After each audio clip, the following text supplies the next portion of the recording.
Assalamualaikum. Mama, which story are we going to be reading today?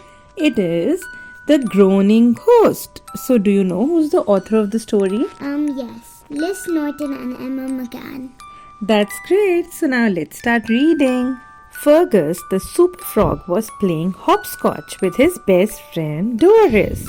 When he heard a strange noise, someone sounded very upset. Fergus pulled on his red suit, his red helmet with the yellow stripe, and his matching red rocket boots. Then he and Doris flew off to investigate. A ghost dressed in old-fashioned clothes was sitting on a fallen tree and groaning very loudly.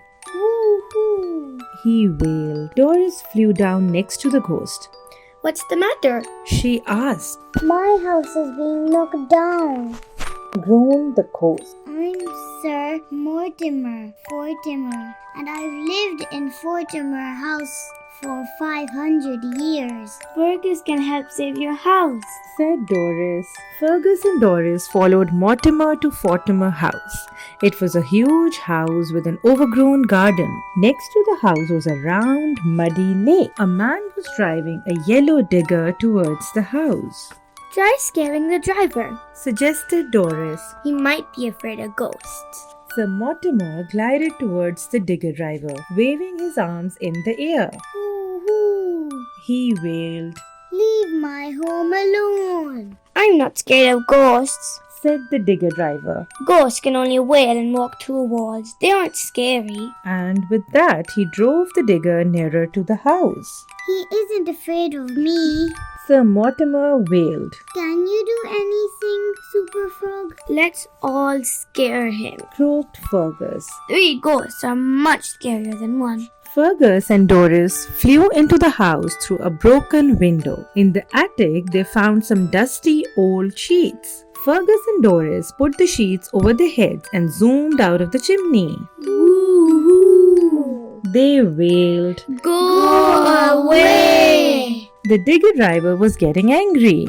3 ghosts are no more scarier than 1. He said, Get out of my way. Nothing can scare me. We'll see about that. Fergus shouted, pulling off his sheet.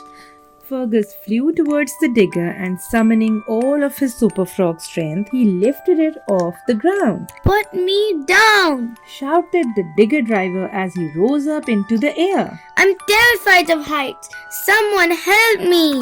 Fergus ignored the driver and carried the digger round to the side of the house. With a big heave-ho, he threw it into the lake. It landed with a big splash. The digger driver sat in the muddy water. You've ruined my digger, he shouted. Serves you right, said Fergus. Sir Mortimer and Doris flew towards him, clapping and cheering. Fergus, you saved the day, said Doris. Thank you, Fergus. Sir Mortimer said. Now I can return home. And with a wave, he walked straight through the wall. Ghosts seem to have superpowers too, laughed Doris. The end. What do you think is the moral of the story? I think that the moral of the story is that you should be helpful and kind even if it's to a ghost, and you shouldn't overestimate yourself like the digger driver did when he said he wasn't scared of anything but he was actually scared of heights. That's great. Now let's say your bedtime prayers. A'udhu billahi minash shaitan rajim. Bismillahirrahmanirrahim. Allahumma bismika amutu wa ahya.